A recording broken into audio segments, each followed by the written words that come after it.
Hello, everybody.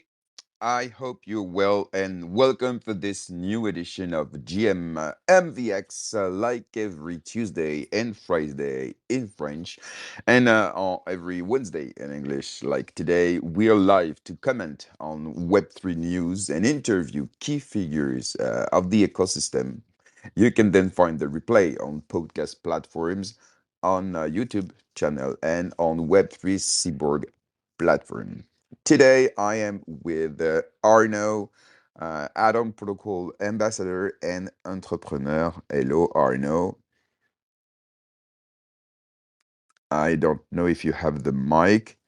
Yeah, normally you should have it. Arno, can you hear Yep. me? Yes, I Oh, can. okay. How are you? That's Okay, let's be honest. Okay. that's an Uh, interesting question. I'm doing good, brother. Okay, let's do the introduction and after, okay, we'll tell everyone. And I am also with Philip, founder of CryptoBay and developer at MultiversX. Hello, Philip. How are you? Really good, guys. Really good. Slept well. A nice evening yesterday. Really motivated for a long, long day with a long, long night. Yeah. So, just for everybody to understand, yesterday was yeah, big day. GMMVX in the morning, and after Paris Blockchain Week all afternoon, after side event MultiversX, and after birthday party, and after MultiversX side event again. And after we continued on a bar, we finished pretty late. We drank a little, and yeah, this morning it was hard to wake up, but because we are excited about the program today, we are here, and normally it should be okay. So about the program today, we will receive Bucharest founders. We'll speak about, of course, Ethereum and the crypto market on East Europe. It will be interesting because you all know that MultiversX is from East Europe, but obviously there is not just MultiversX there. Just after we'll receive our friend Rock from Boogas, and we'll speak about himself, his journey on Web3 and on MultiversX, but also about Boogas and what are the key to build a community organically, we can say. And after, of course, we'll speak about NFT NYC. He was there. He will tell us how it was. And at the end of the space, we will receive Robert Sasu, our dear and beloved Robert Sasu. Will speak about sovereign shards economics. It will be very interesting, and I think it's the first time he speaks like this after the articles he wrote about this. So it will be interesting to challenge our ideas about the best way, the best economic model for the upcoming sovereign charts on MultiversX. Before we start, let's check the repost count. We are at 22 live. It's still the beginning, of course, but we have 9 repost. It's not enough. So, guys, give us some strength. I can see on the comment people are joking about us being not drunk. So please give us some strength. It was hard today to wake up to be there. So okay, thank you very much, and thanks for the memes on the comment section. So is our first guest already here? Yes, he is. Hello, Endi. You can ask for the mic. And hello, Marius. Hello, Javier. Hello, Little White Camera. Hello, Rismus. Hello, everybody. I hope you are all doing good. Eddie, Andy, How are you? And welcome. GMG Aram, thanks a lot for the invite. Doing great. Happy to hear you from Paris. We know that is Paris Blockchain Week over there, and just Mhm. heard about your little longer night than usual. Yes, it was definitely. What's up, brother? Everything's alright for you? Yeah, everything is going great. We have less than 1 month until our next biggest big event. So we didn't have a lot of time to recovery from the last one, but that's why we call it Web3 because Hmm. it's Web3 shifts day and night. Definitely.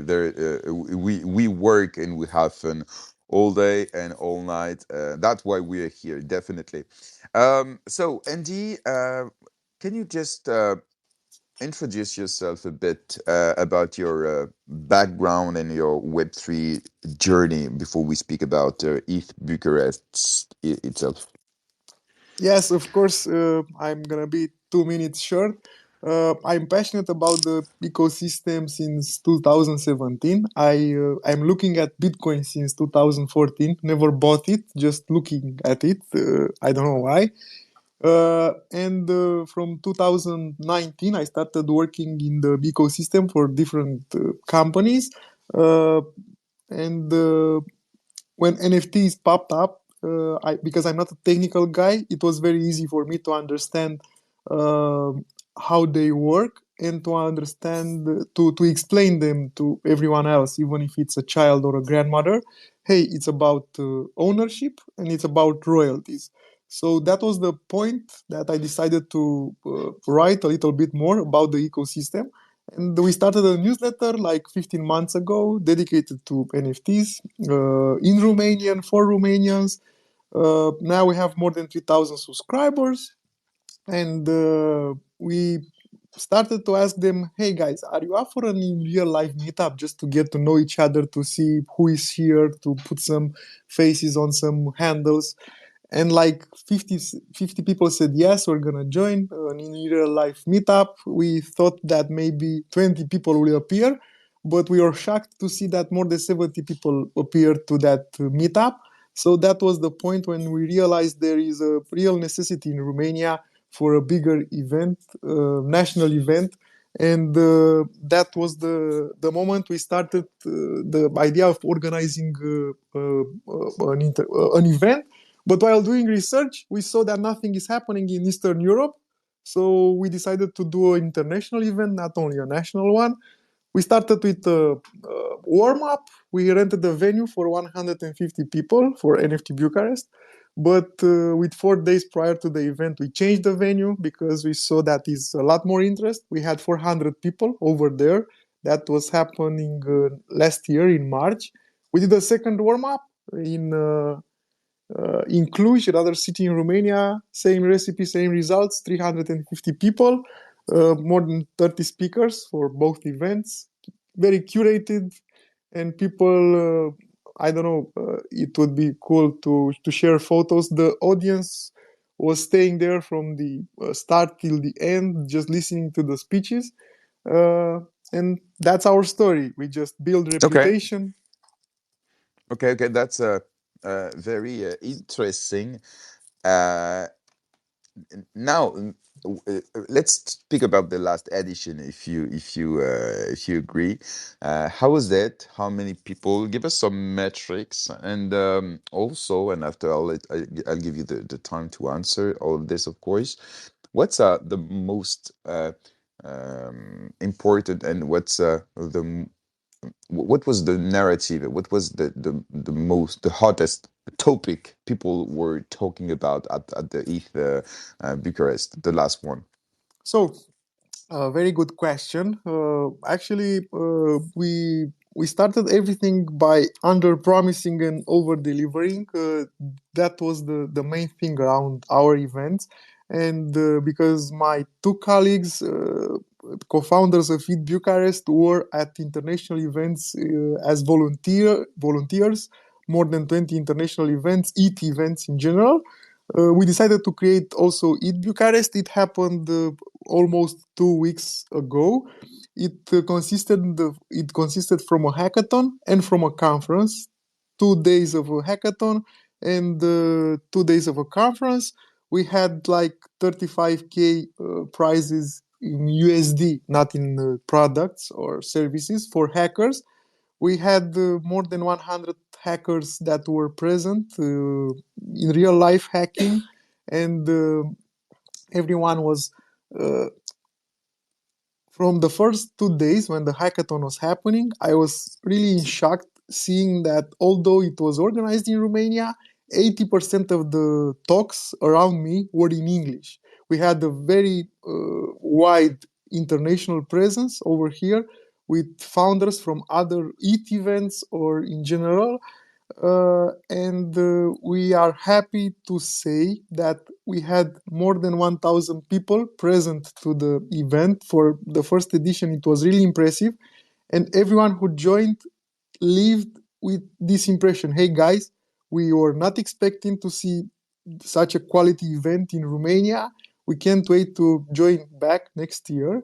And because you asked what was the main topic around the event, was that the topic was around, hey, there are a lot of cool individuals that are building into the Web3 ecosystem, and we didn't thought that there are that many Romanians all over the world and involved in cool projects all over the world. So the main focus was on quality people that were really interested in building for the long term, if I could say this. Yeah, my question, and thank you for your answer. My question was more about the maybe technical or business topic. I mean, it was more about infra, about RWA, about Deepine, about DeFi. I don't know what was the topic of the moment. You know, on every conferences, you always have like that topic. For example, at Paris Blockchain Week.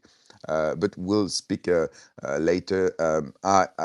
As far as I see, it's very about RWA. We can see a lot of booth around this industry, and also, of course, about infrastructure. So layer 1, 2, 3, 4, 5, and so on. So what was the most present topic at the event?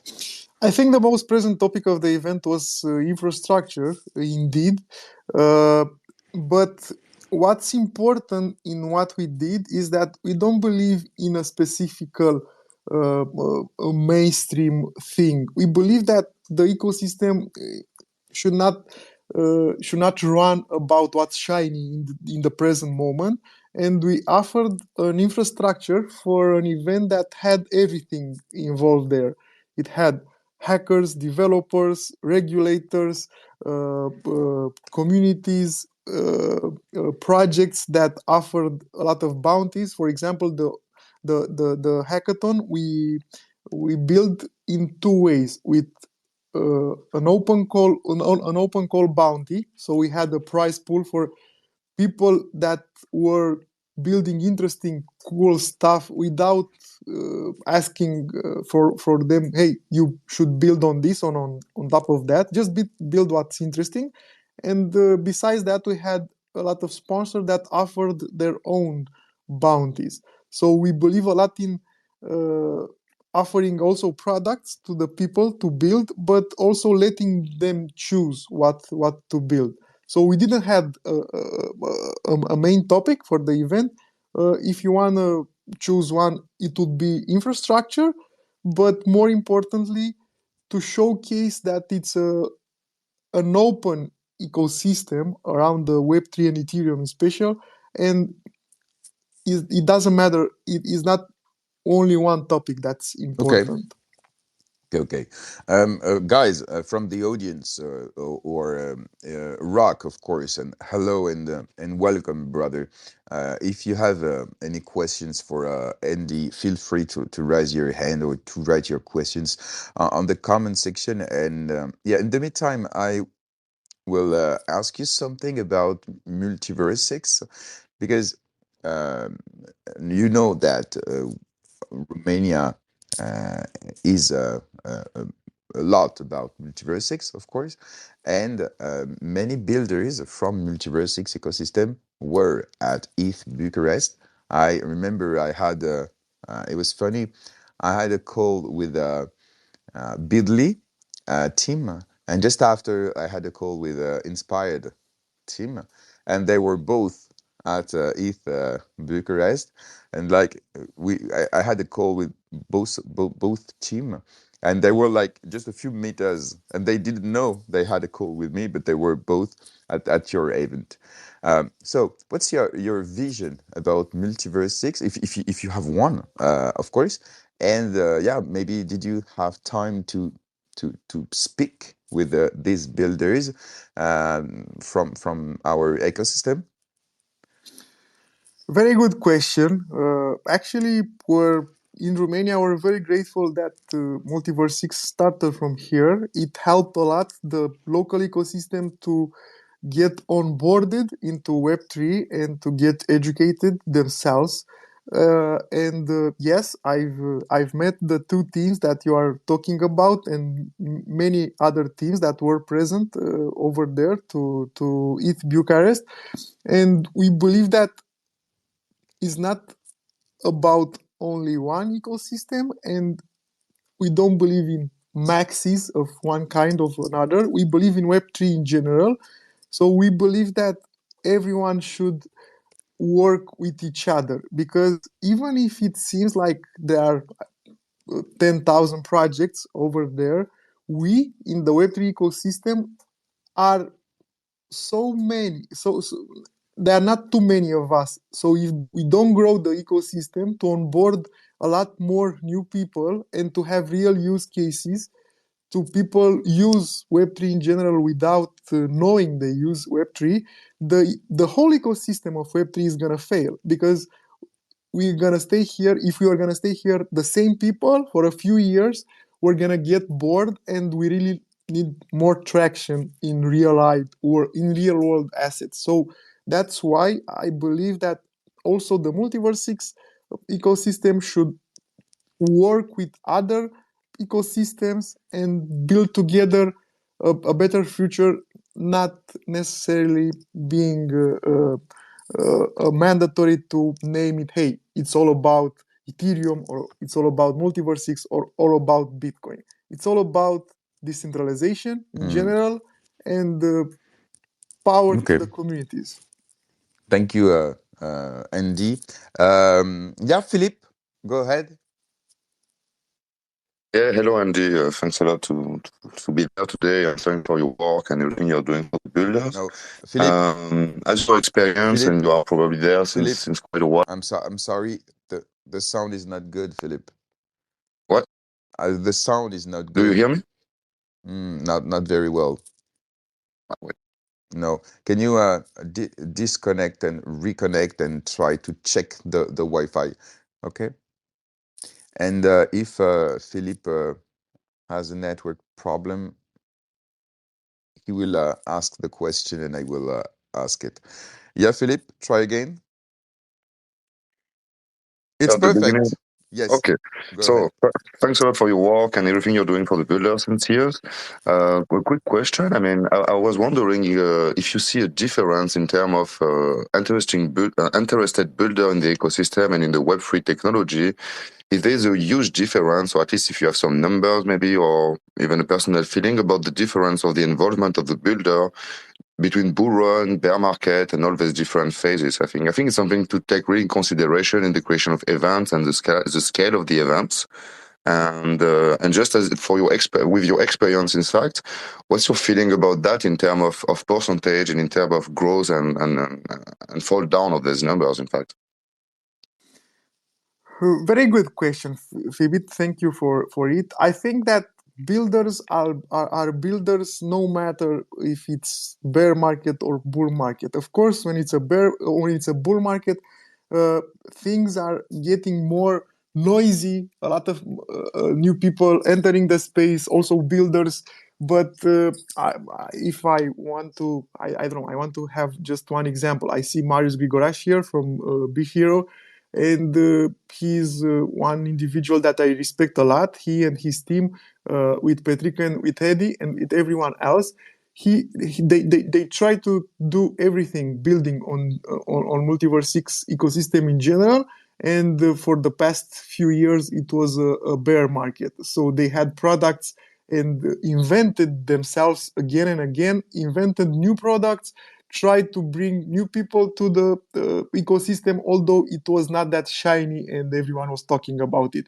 So I think builders are more are doing much great things during a bear market because that's when they build. And the difference, of course, is that they stay here for the long term because it doesn't matter the industry. When you are a builder and a founder of a startup in general, you understand that everything is going to work against you in the first few years. You don't know where you're going to have revenue from. You don't know how you will keep the team, if you can keep the team. You don't know if your product is going to be opened by the market and so on.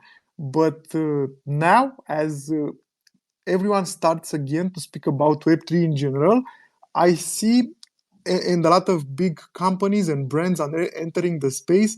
I see the ecosystem not only as a play as before, I see it as more serious because big companies and the people that were entering the space from a few years ago are asking about utility, real long-term vision about products, about UX, UI, and so on, about regulations because people want to be safe in the space. So I think we as an ecosystem are growing and are maturing ourselves with every few months and years that pass. Thanks, Andy. Very nice. Yeah, thank you, Andy. Okay, can you, and it will be my last question for you. Can you tell us about the crypto market in Eastern Europe? Is it like different? What are the specificities, if they are? Maybe how they invest, how was the bear market? Do you guys feel about the bull run? Is there anything like different or specific to Eastern Europe, or you think it's just completely the same as yeah? For example, in France, our community is pretty much seen as a very critics about different things. We always complain, you know what I mean. Uh, and so, what's your maybe what are the difference between with the Eastern Europe crypto community and the market associated? That's a very good question, and I think that indeed we in the ecosystem might complain a lot, also in Romania. But I think one of the main problems for this is that when you don't expand your mind sufficiently enough, you only see the small things. So if you choose to eat from the same pie and you don't expand the pie, everything will seem smaller. That's why we as users, maybe we look at things. I'm giving the example of MultiversX in general, and I see the team is trying to expand all over the world and participating in side events for events like Eat Denver and so on. And I believe that if we expand our mind and we look at ecosystem bigger than just the house we're living in, then everything looks much better. And from the perspective of specifically things in Eastern Europe, I think we are very lucky and very blessed to have a lot of people that are being very good at coding, at developing. We have a lot of developers. Just giving you the example of Romania, 8% of the GDP comes from the IT sector, and we have more than 200,000 developers in the country.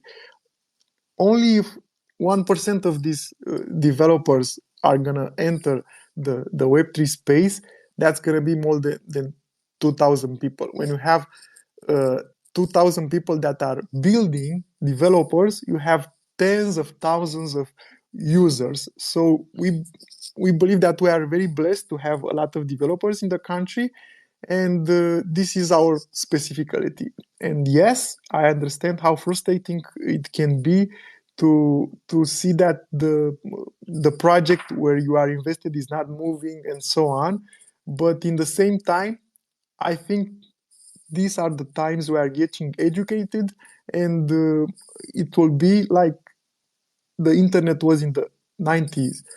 We had a dot-com bubble, but from that bubble, the strongest company appeared. So the builders that are really going to change the world, because we believe blockchain is going to change the world, are here to stay, and now we are discovering it. And I really appreciate what everyone is doing in the ecosystem, as you are doing with these Twitter spaces and with educating people and trying to answer and to put people on the stage to give answers to the communities. I think these are among the most important things in terms of infrastructure that someone can do. And because we are here, I want you to know that you are always welcomed, and we can't wait to have you here in Romania every time we are building an event. The next one is going to be in 1 month. It's going to be NFT Bucharest. So if you plan to visit Romania, we hope to have also the MultiversX team over there. We had them as partners. When is so sorry to interrupt. Yes. When is NFT Bucharest? It's gonna happen during 8th and 9th of May. So 1 month since now. It's gonna be Wednesday, Thursday. We're gonna finish it with a very cool after party. We're gonna have speakers dinner. We're gonna have more than 80 speakers. We are speaking with the Multiverse I'm 6 so sad. team too. I You're have not a gonna be here? no. I actually, you know what? I have a bachelor party during these days you just mentioned. Oh I'm my god. so yeah, I'm so disappointed. I really wanted to come to Romania these next days or weeks. We spoke about it yesterday with Arno. It would be great because you know I work with Coco. And so would be a great opportunity to be there at NFT Bucharest, but unfortunately, it's yeah, I will not be available, and I'm so sad about it. Let's But let's let's do the biggest bachelor after party ah, and would be do a side event. Come that. with your friends here and You know what? We did not decide which place it will be, and that's a good idea. You know what? Let me think about it. I'll tell the friend. I tell my friends. Okay. it sounds Um, great. yeah, it would be great. Bucharest was great. We went there at X Day last November, and yeah, the community is really generous.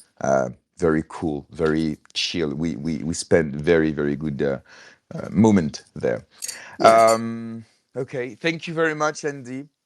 It was a real pleasure to receive you this morning. We can see that you're a real OG here, and you have a very good vision about crypto and blockchain ecosystem in Eastern Europe. Well, if you come to Paris, let us know. We'll have a beer, and yeah, have a very good day. You can stay with us, of course, if you can. And thanks again for coming this morning. Thanks a lot for inviting us, and thanks a lot for offering these Twitter Spaces educational spaces for everyone involved. Great success. Have a day with purpose. I'm gonna be here till the end. Thanks a lot. My very own pleasure. And thanks to Marius from Be Hero that made this introduction to you.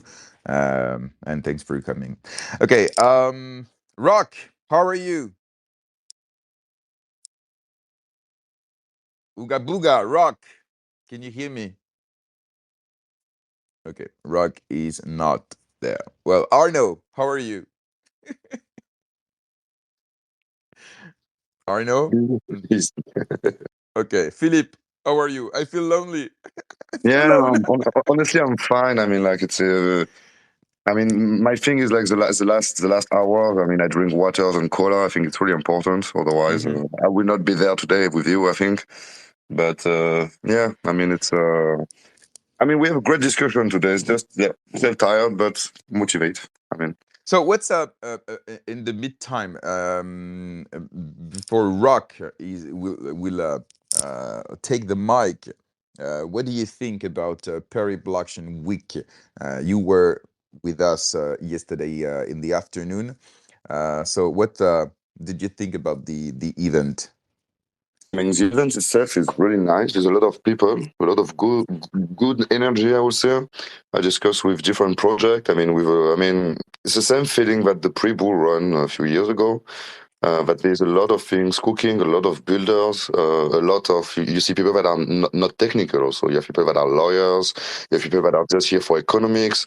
I mean, there is a really I think a new dynamics that is happening, and there will be a new phase. I think it's coming in the coming months, and we will see more and more solution, and I would say solution that are usable for non-technical people. I mean, we see that there is a trend. There's people that kind of miss the train the last time. They don't want to miss this one, and I got a lot of question about how it's working, where we're going, what are the application cases for different industry.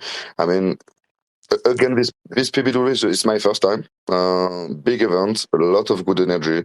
I invite everyone even for the side event, even if you don't have ticket for the PBW itself. All the side event and all the people that you can meet around is definitely worth it. I mean, it was really great yesterday, even if it was just the first day. Okay, yeah, I completely agree with you about this. Rock, can you hear me now? Yeah, all good, all good. Ooga booga, brother. How are you?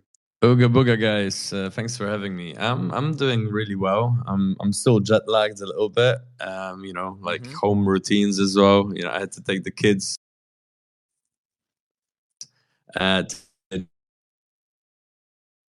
We can't hear you well, Rock. Can you check your network and maybe disconnect and reconnect, please? We can't hear you. I hope it will be fine soon. Arno, can you hear me now? Yeah, I wasn't hearing you because I was looking at the video that yeah, UNESCO sent. yeah. Maybe you want to share it? No. No, Oh my nobody god. will do this. Nobody. Oh Everybody's my god. scrolling and try to check. And Okay, I hope things will be okay with the rock. And in the meantime, Arno, same. Can you tell us about your Paris Blockchain Week yesterday? How was it? Did you like it? Yeah, so the event for me was yesterday evening because the day I didn't go to the event, I will go today.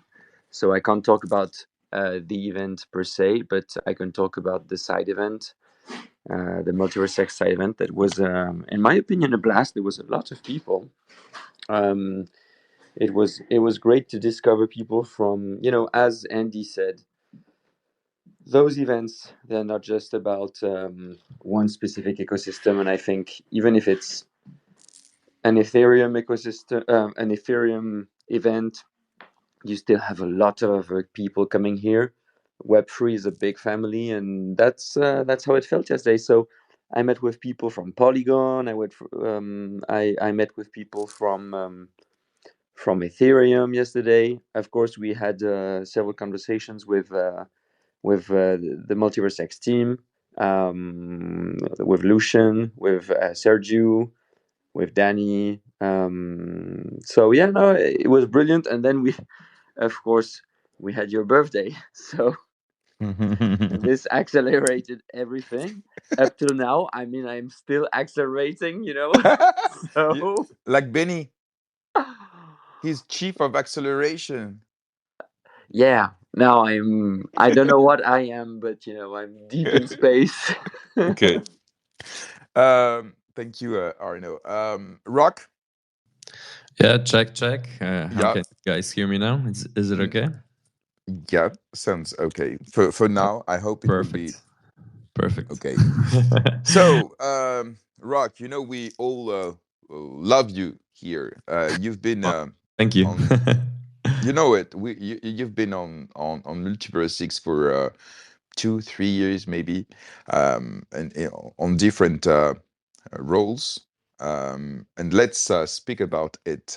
First of all, Rock, can you tell us about you before your Web3 journey? What did you do before entering into our insane ecosystem? Yeah, I mean, where do I even start? Yeah, I still work on wind farms, so I'm a wind farm supervisor. What is it? What is it? Wind farm? Wind farm supervisor. So What is it? it's an offshore wind farm, so offshore C'est turbines. quoi wind farm, Arnaud? Do you know? It's Bien big sûr. turbine. We generate power supply, so I supervise the installation process. Ah, okay. C'est les Okay, okay. éoliennes. When I go to work, okay. Merci, Arnaud. Thank you, Rock. Okay, sorry, I did not know the yeah, English no problem. word. Okay. No problem. So that's what I still do. And when I'm actually at work, I probably have more time to work on Boogas than when I'm home. At work probably takes me about an hour, maybe maximum 2 per day, and then I can focus solely on me for like 12, 13 hours a day. I don't have to worry about anything else. So that's like super cool. And I have done it for over 10 years.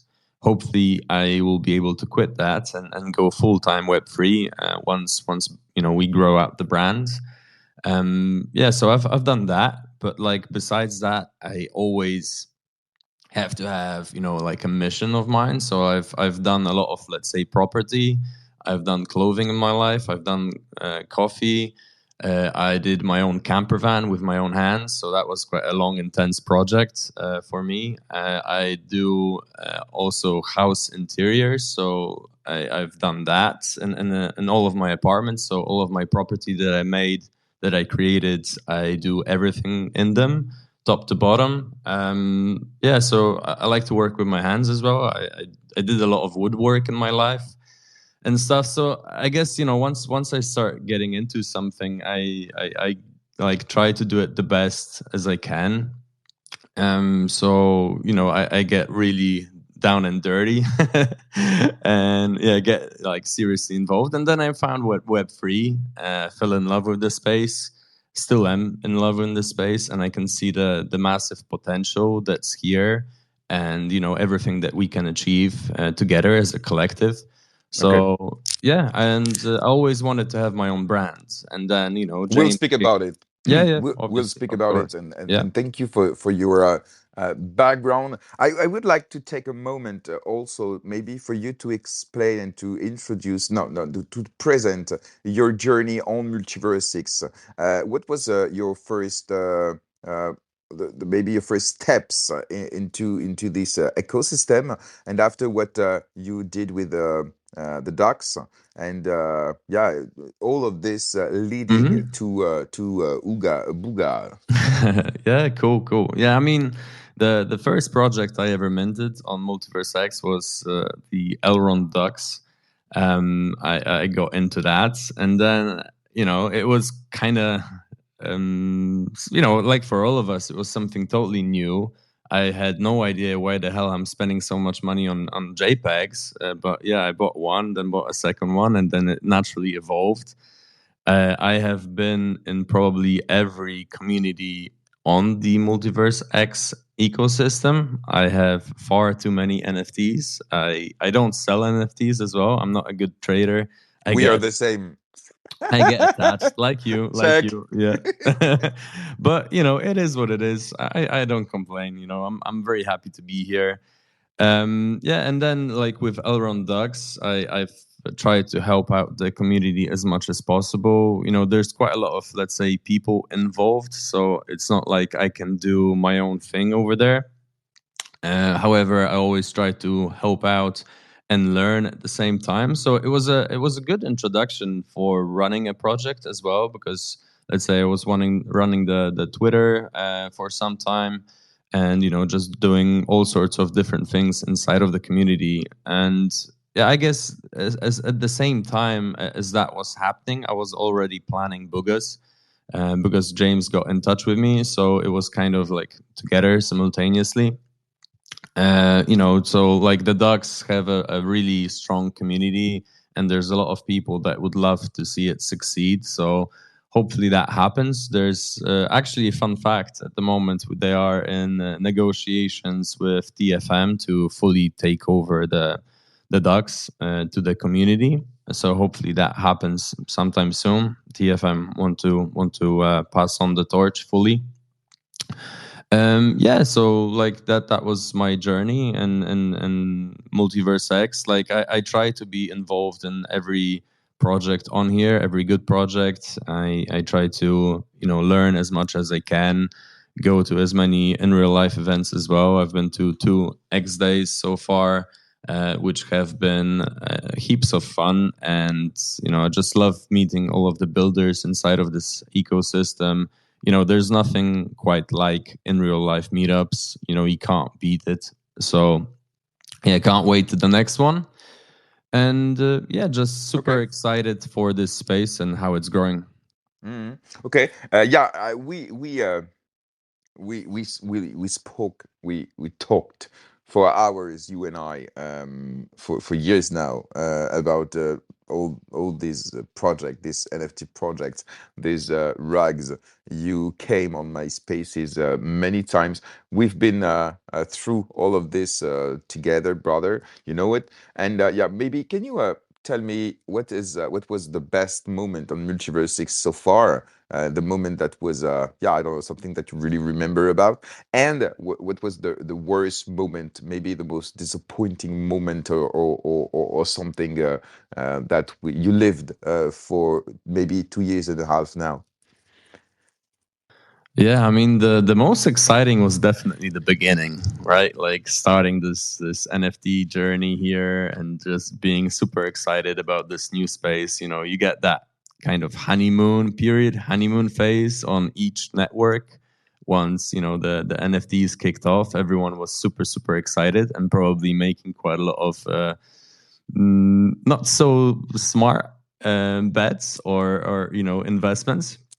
But it is what it is, I guess. And then following that, the maybe not so great times was like when you actually, let's say, met some of the people. I'm not talking about everyone here, but I guess we all had that, like, let's say, some bad investments, and then you met the person that was in charge of the project.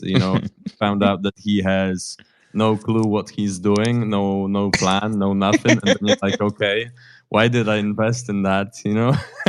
So that's like the first X day when I met some people from the NFT ecosystem, and I found out that I invested, like tens, thousands of dollars into their project, and they had like literally no idea what they're doing. So yeah, that was that was probably the worst moment for me. Yeah.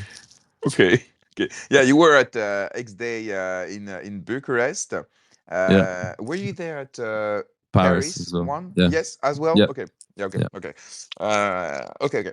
Arno, Philip, I don't know if you have a question, and if not, I continue. And same for the listeners, of course. If you have any question, feel free to ask it on the comment section. But you can also just ask for the mic, and you can ask directly to Rock. Let's speak about Boogas, okay? Can you pitch Boogas for 10 seconds? Yeah, okay, so just 10 seconds. Boogas is a storytelling brand. It's based on the characters, which are super cute, inclusive, and they unexpectedly end up in modern day times. Okay, it's even less than 10 seconds. Yeah, challenge succeeded. Congrats. Okay, so why is building a community important before you launch Boogas?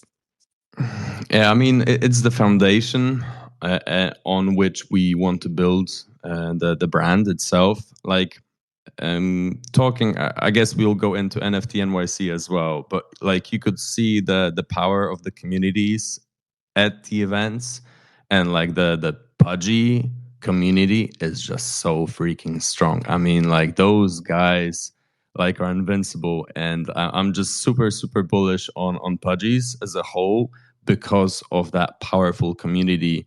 And you know, like community is one of the most important things and one of the most important utilities as well for a brand project, right? Because the networking power and the things that you can do, and the and the ways you can help people out as well is immense. So it's the foundation on which a brand has to be built on, and the community members basically become your marketing army, right? So that's why it's so important. You know, you don't want it to be a shell of a community. You have to be able to lean onto your community as well at certain times, you know, and you don't want them to run as soon as things get hard the first minute, right? So that's why it's so important. Okay. Okay. Arno, and after Philip, I saw that you raised your hand, and after maybe you dropped it. But yeah, let's go, Arno. Yeah, so touching on community, Rock, I mean, one of the great things that you've been um, doing over time with Boogas is organically creating a community. How do you do that? I mean, you know, you talked about the penguins community, and when I hear you, it's not just a community; it's people who believe, and that's the superpower. You know, when you have an army of people who do believe, then you move mountains. So how do you gather people and transform them into believers? Yeah, I mean, I'm not gonna lie, it's not easy to do. But like for starters, like the way I see it, you have to lead by example, right? So let's say if you want the people to respect themselves, respect others inside of the community, if you want people to actually believe in the brand, believe in your vision, etc., it has to start at the top, right? So like if the founders, if the people that are creating the brand, if they truly believe in what they're doing, and they're putting, you know, their money where the mouth is, and they're actually putting loads of work behind the scenes as well to make it happen, like then the community starts believing in that vision as well. So like if you don't actually give them any reason to doubt you, if you don't give them any reason to, you know, talk bad about you or to fud you, whatever, then that's when the people start believing in you and in your vision. And then over a prolonged period of time, if you're actually, you know, doing stuff rather than just talking about it all the time, then, you know, it starts getting stronger and stronger, right? So I guess, you know, it just takes time as well, right? You can't do it, you know, in a short amount of time. You can't. It has to be organic, and it has to take time. That's what I'm saying. It's like, I guess, like when you look at Luca Netz, I met that guy in real life, and that guy is just such an amazing person, and he knows exactly what he's doing and where he's headed. And like at the Pudgy event, you know, like everyone was inside having fun, and he was at the door outside greeting every single community member inside. And like every single, you know, he was shaking hands, letting people inside, and he was just, you know, like being this super welcoming guy that's, you know, in charge also of this massive brand. So it's just like a combination of different factors that kind of leads to that. And again, you need time, perseverance, and I guess the proper market fit as well, right? So yeah. Philip, you can take the mic. Yeah. Thanks, Rock, for all the discussion. Quite nice. Just a question to follow on the fact that sometimes you invest on project and you don't really know what's happening and you discover crazy things. I mean, I think all the people that invest in this on this space that invest on different projects feel sometimes similar feelings. So my question would be really simple: what can I do today with a Booga, and what can I do in the next 6 months with my Boogas? Yeah, well, first you will need to get the Booga. That's gonna happen not earlier than probably end of the year sometime. We might do a pre-sale in about August, and then late 2024 we will be probably minting. However, there is going to be a lot of, let's say, variables, and we want to time the market properly. So it all kind of depends on the sentiment, it depends on the meta, it depends on how we manage to grow, because we want to be oversubscribed at all times. So it would depend on that. However, there's going to be a lot of aspects that we'll be releasing further down the line. But just going back to Arno's question again, just wanted to highlight the importance of communication. Like, that's something that the best founders in Web3 space do really, really well. So like keeping people updated and keeping people informed on state of things and what we're doing, how we're doing it, and why we're doing it, etc., etc. All of the small kind of details matter. And yeah, just wanted to highlight that. But like with regards to your Booga, like there's gonna be a gamified mint, so that's gonna be the start of the journey. You will be able to have, let's say, you will be able to decide the fate of your Booga, let's say, put it that way, and there's going to be a lot of surprises. So we want to keep it fun, entertaining, and at the same time, just get people involved and just create a emotional connection with the brand, with the characters, and that, I guess that's what we're leading up towards too. And it all takes time. So yeah.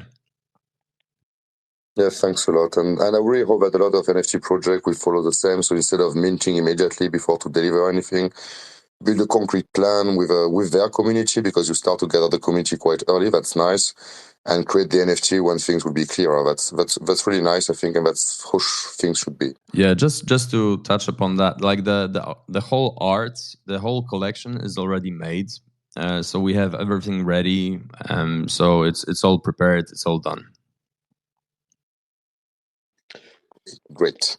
Rock, I have a following question for you. You are one of the most hardcore hustlers I've met in the space. I mean, you're someone that is. I think you have amazing qualities, because you are a super humble person, but at the same time a super ambitious person. And I've seen you grow massively over the last years. And now you are. It seems like you're in control of everything, and the plan is unraveling for Boogas in a very specific way. What's your take on what does it take as a founder to be successful in the NFT space? Because it's very different than building a regular business. Yeah, I mean, I feel like there's a load of different factors that go into it. Like, one of the most important things in Web3 is networking, and like I couldn't stress it enough how important it is in this space. And I can see it. And like, without connections, without, knowing the right people, you just cannot succeed in this space, right? You need that. You need the assistance of people. You need to know a lot of different spaces hosts. You need to know people that write threads. And you need to make it, let's say, mutually beneficial for them to want to be involved, right? So we're kind of leading towards that, and that was one of the main reasons. Sorry, I had a phone call and don't know if you heard that. Yeah, you can continue. We just had a little lag. Okay. Yeah, I have it on silent, but my phone is ringing, which is really strange. Yeah, so there's a lot of different things that go into that, and like I really believe that you need to have like a lot of different, let's say, ideas, and kind of like you need to be good at a lot of different things, right? Because you need to be a creative director, you need to be good at managing a business, you need to be business savvy, you need to be good at branding, you need to be good at marketing, you need to be good at finding the right people for different tasks, you need to create an amazing team because you can't do things alone, right? You need a big team. Also, I was very lucky that I've got an amazing co-founder that has a lot of, let's say, experience in different in businesses as well, and he's got a lot of the similar qualities as I have, right? So we can do a lot of the same things, which is good because we don't have to be responsible for one thing only. We can multitask, right? So that's super important. And I guess just like a lot of different qualities that come together, you know, it's not a lot of people have it, right? Because you can be business savvy, but then you can have no idea about other things which you need to have, right? So there's a limited, let's say, team, there's limited resources initially, right, with a startup. So it's just a combination of different factors that you need to have in order to achieve it. And like definitely you need at least one person in the main core team that's good at networking, that's good at reaching out to people, that is like an outgoing person, an extrovert that can, make the connections happen. Like that's super important, especially at the early stages of the brand launch, right? So let's say like Lucanets is actually not that outgoing. He's not an extrovert. Just for information, like he's quite introvert. He's quite held back the way I met him. But let's say he took over the brand once the community was already there. So that I guess he didn't have to do the initial steps for the brand, right? So like say when you're starting it from ground zero, there's a lot of extra effort and extra things that you need to do in order to reach to a position where you can actually start building different products and stuff. So yeah, combination of different factors, and there is so many different projects as well, and so many different founders. It's not like there's one way to succeed in this space, I feel like, but like definitely being a persistent motherfucker. I think like that's one of the most important things. Like, don't give up, keep going, have a vision, have a plan, and think long term. Like long term planning is like one of the keys to success, right? So Like how long do you think? Like, until when do you have things planned already? I mean, like we have things planned, bro, like for the next 10 years or something already, like, so we've got a lot of plans. And I guess it all comes down to like doing that and then working backwards to like all of the small things you need to do. Right. Like I'm 100% committed to this, and like Boogas is going to happen regardless of like the Web3 aspect, which I hope will go really well. However, like it's happening already. I'm working on stuff. I'm doing stuff. Same with James.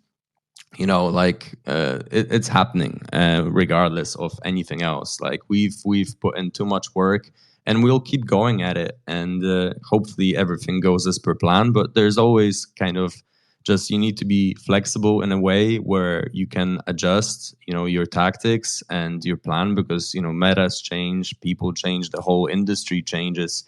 But yeah, it's just like I can see how strong the brands are that have already made, like, say, some initial success in the Web3 space. And oh man, that they are gonna be the next big thing. Like everybody will be talking about Pudgies soon, Klaynos. Like they are like chimpers as well. Like they're super, super powerful brands that will be really achieving a lot in the near future. That's the way I see it. All right, that's brilliant. I want to talk back and to come back on community. Do you already, activating NFT communities is how you bring people together, both digitally and then physically.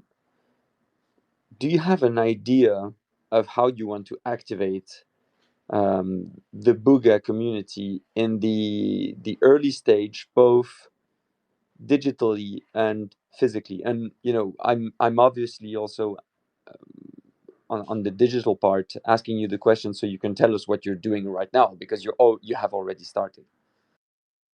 Yeah, so we're introducing a creator plan. We'll have 3 tiers. We'll be posting the details on tomorrow's thread. So there will be 3 tiers on how you can become, let's say, more part of the brand.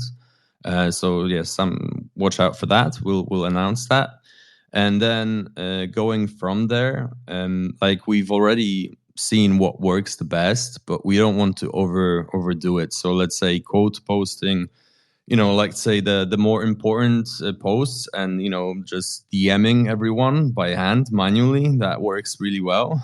And we've done it on a few posts that really managed to take off. And then that really works, but you can't overdo it as well. So just kind of knowing when to activate the community and when to get people excited, involved. You can't kind of be going at full throttle over time. You kind of have to activate it and do it at the right stages, right, where it actually matters. And then on top of that, like in real life events, it's where it's at. So we will definitely be doing a lot of those, and just creating some really, really memorable experiences in a few different ways. So yeah, that's definitely something that people were excited about in NFT NYC as well.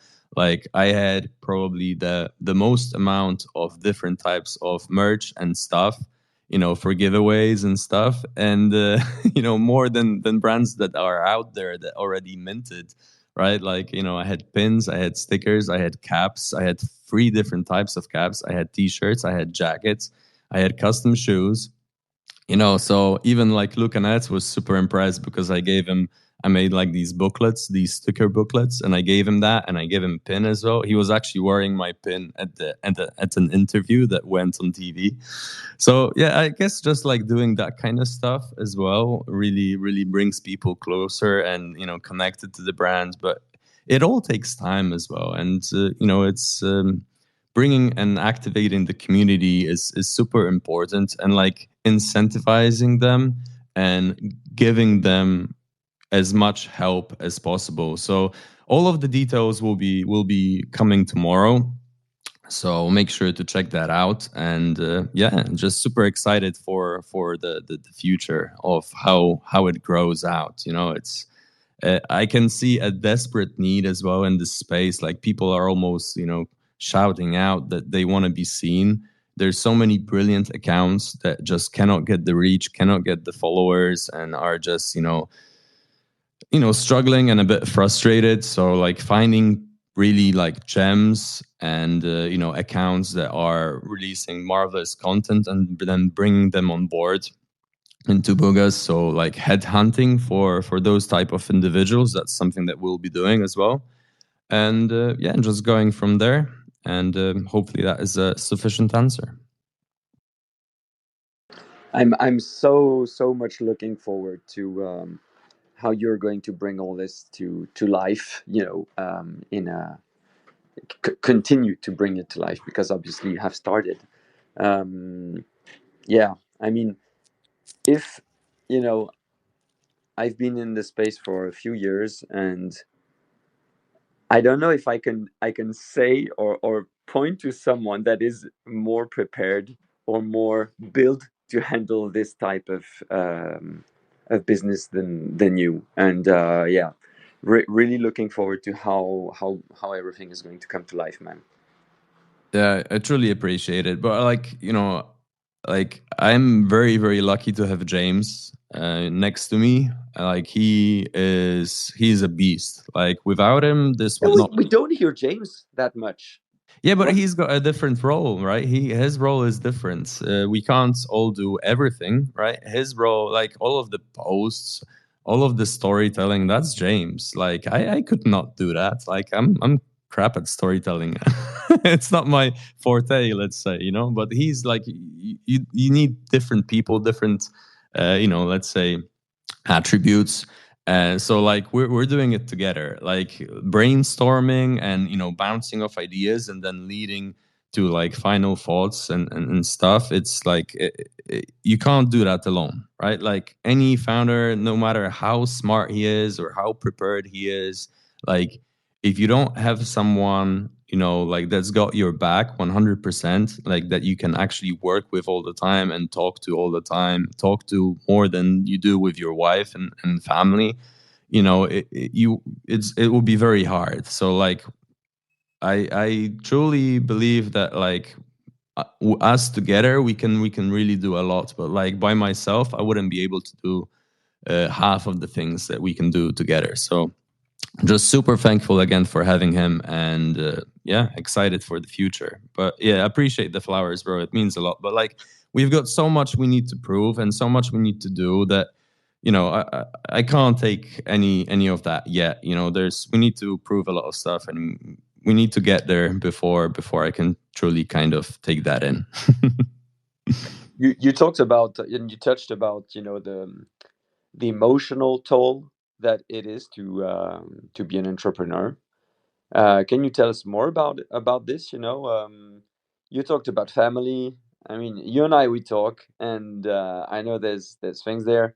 Can you give us a bit of the backstage here? So that people can discover. Yeah. I mean, we are at a stage where there's no work-life balance at the moment for me. Like it's all Boogas, right? 24/7. When I sleep, I dream of Boogas. Not boogers, Boogas.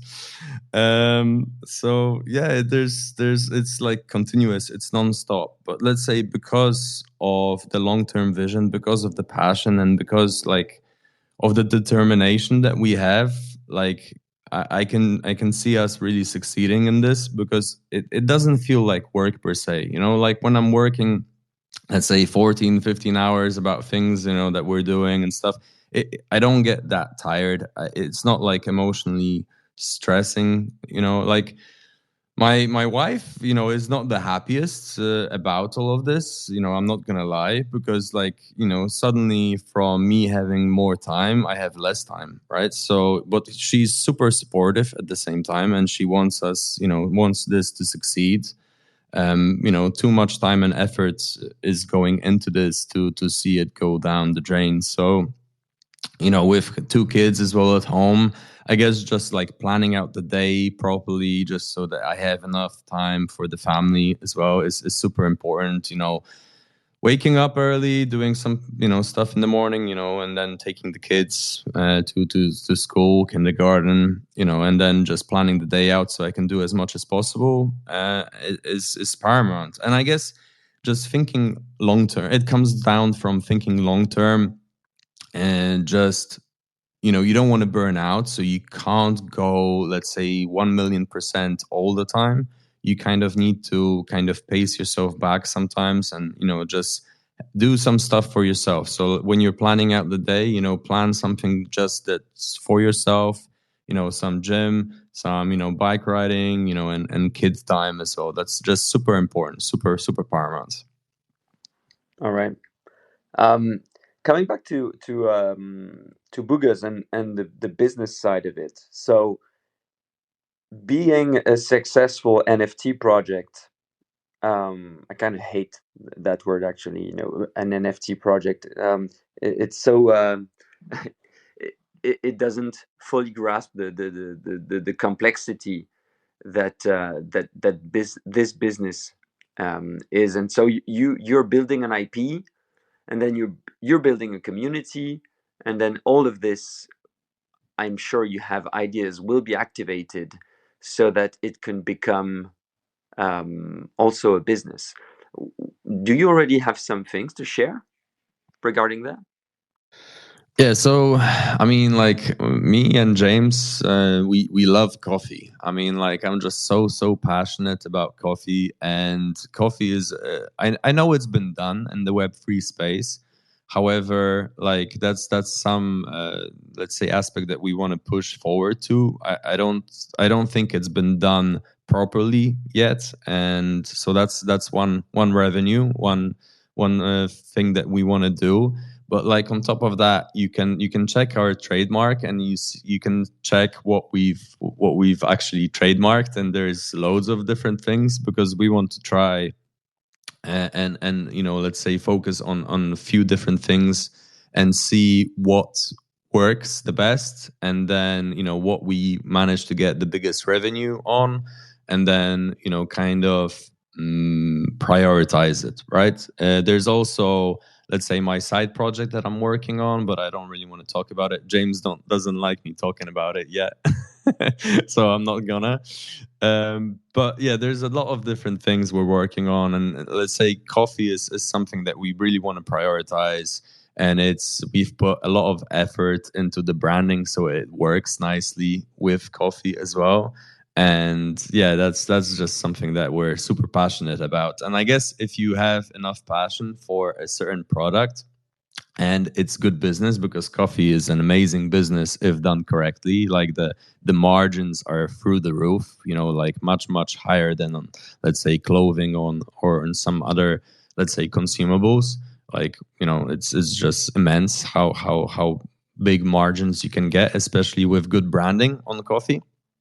And we've got some cool ideas for it, how to run it and how to do it. And I know you're a big coffee drinker yourself, so we will be activating our dope community members into it as well.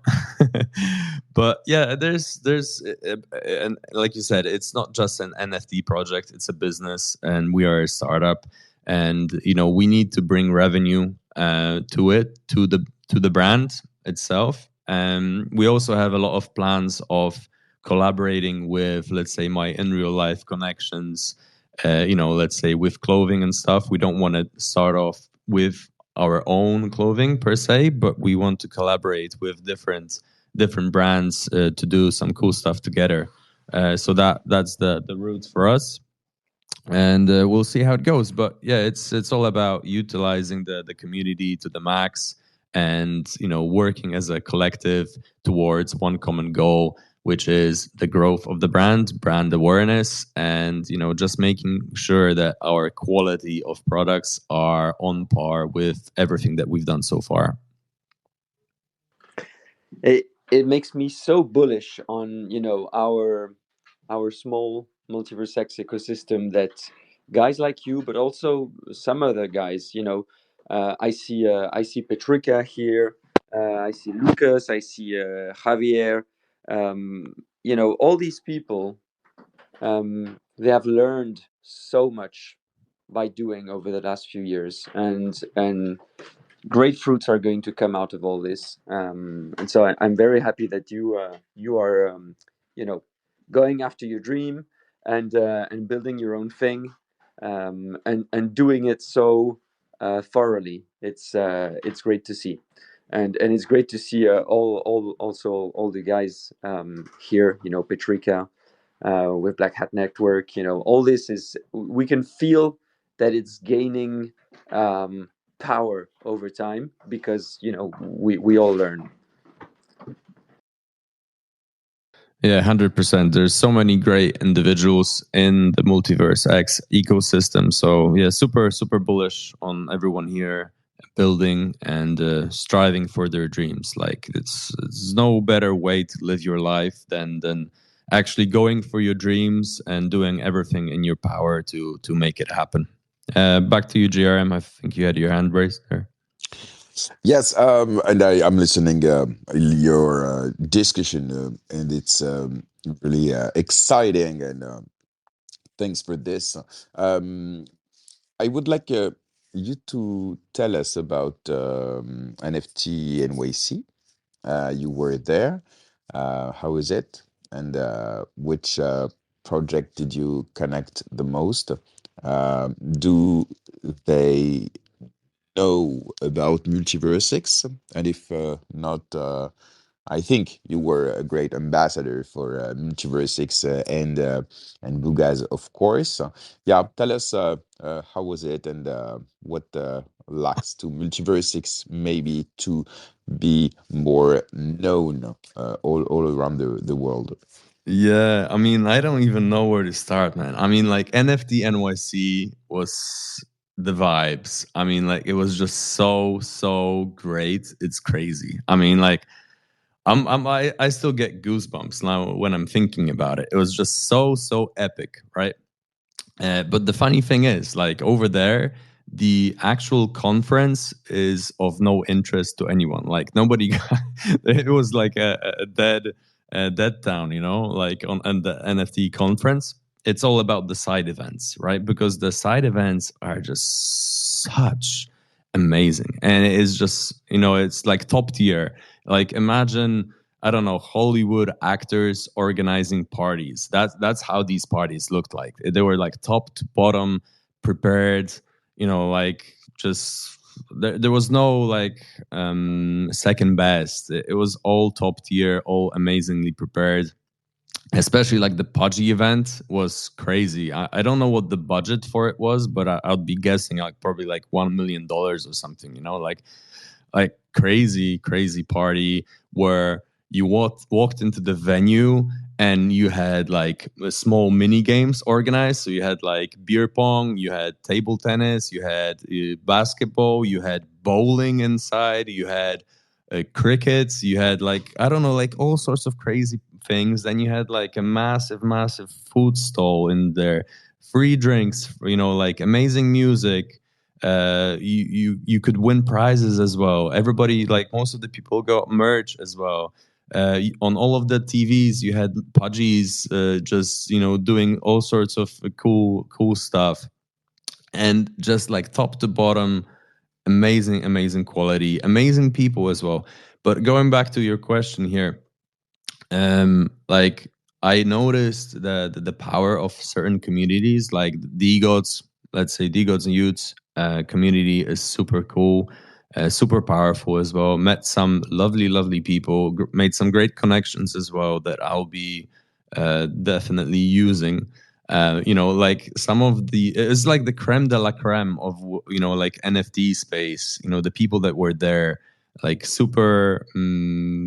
One thing, super passionate about this space, but on the second time, really influential and, you know, like highly successful entrepreneurs, people that have actually achieved great things. Like, I was speaking to one guy that has got like 50, you know, like apartments in New York City. You know, who the hell has 50 apartments in New York City? Check the prices. It's like crazy, you know, and people like that. And I was on par. I was on the same level. I was in the same party talking to these people, and they were listening to me talking about Boogas, and they wanted to rip my shoes off from my feet because I had like these amazing custom shoes. That was a great idea, by the way.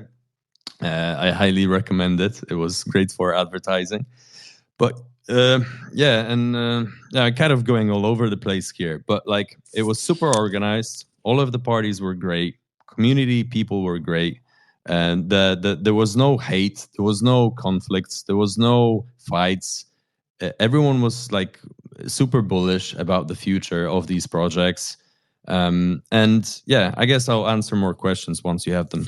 Yeah, because you did Yeah, I not have a follow-up mention. question about this. So first of all, thanks for sharing what happened over there. It really sounds like it's, you Arno, know, can you it's hear on me? another level.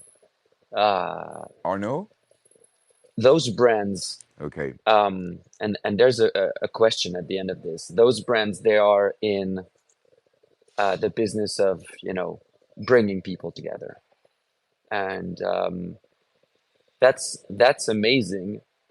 And what's your opinion? You know, is it the fact that there is now an asset that is an on chain and that, you know, is provably yours as a human being, like this is mine, and is this the superpower that unlocks this level of commitment among people who are in the same community? Yeah, I mean, like, we all want to be part of something bigger, right? So, like, by holding a NFT of a collection, right, a digital collectible, you really feel part of it, right? So you're part of the success, you're part of the story, you're one of them, right? So it really means a lot to the people, and you could see the vibe, and you could see the way the people dressed, like at the Pudgy event, and like everybody took initiative. Everyone was looking dope. A lot of people had their own merch done, like their own T-shirts, their own, like certain like Pudgy hats, and just all sort of crazy stuff. And you could see just that they're all kind of wanting Pudgies to succeed, right? So talking about Pudgies now, and it's just, the power is immense. Like they can achieve so much with that because everybody wants it to succeed. Everybody has different connections in real life. There was one guy that actually Moshi that owns like 120 or something Pudgies. Like, come on, I mean, that's just crazy. It's just some entrepreneur guy, from New York City. It's just unbelievable. Unbelievable. I don't know, it's just super bullish about this space and what it can do if done correctly. And yeah, not sure if I answered your question, but fuck it. Can you hear me, Arno? Right? Yeah. Just Arno did not Okay. could not hear me just before, so Okay. that's why he disconnected and reconnected.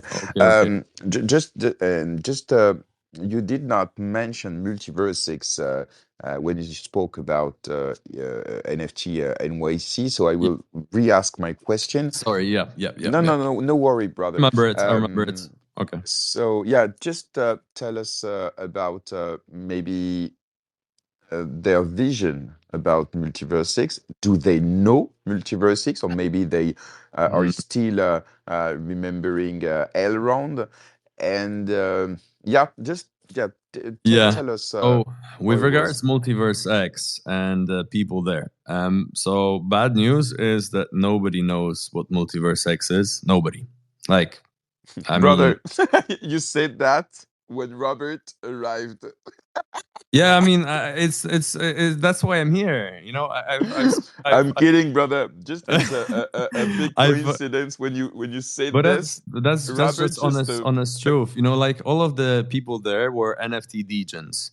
Like they have not heard about MultiversX because they just haven't been on this in this ecosystem. And then with the rebrand, it's just it's not reached them yet, right? So that's something that we really want to put a strong focus on once we actually announce the chain. We want to do, if Robert will have us, I've organized loads of amazing spaces. I've organized a lot of amazing people that want to, bring us on stage. And I would love, absolutely adore if, the Multiverse X core team actually joined me on these spaces and, helped me put Multiverse X on the map, because, I mean, we're just, the tech is too good, the space is too good, the community is too amazing for it not to happen, right? But like the sad truth of it is that like everyone I spoke to about, they didn't know what MultiversX is. However, the very very positive aspect is, like, whenever people ask me on which chain we're gonna launch on, they just said, we hope it's not ETH, right? And that is already a really, really amazing thing, that the sentiment is changing. Even like ETH maxis that own, all of these really, really expensive digital collectibles on Ethereum, they do not really want, new projects to launch there, because they're just tired of the gas fees, and they're just tired of the chain itself.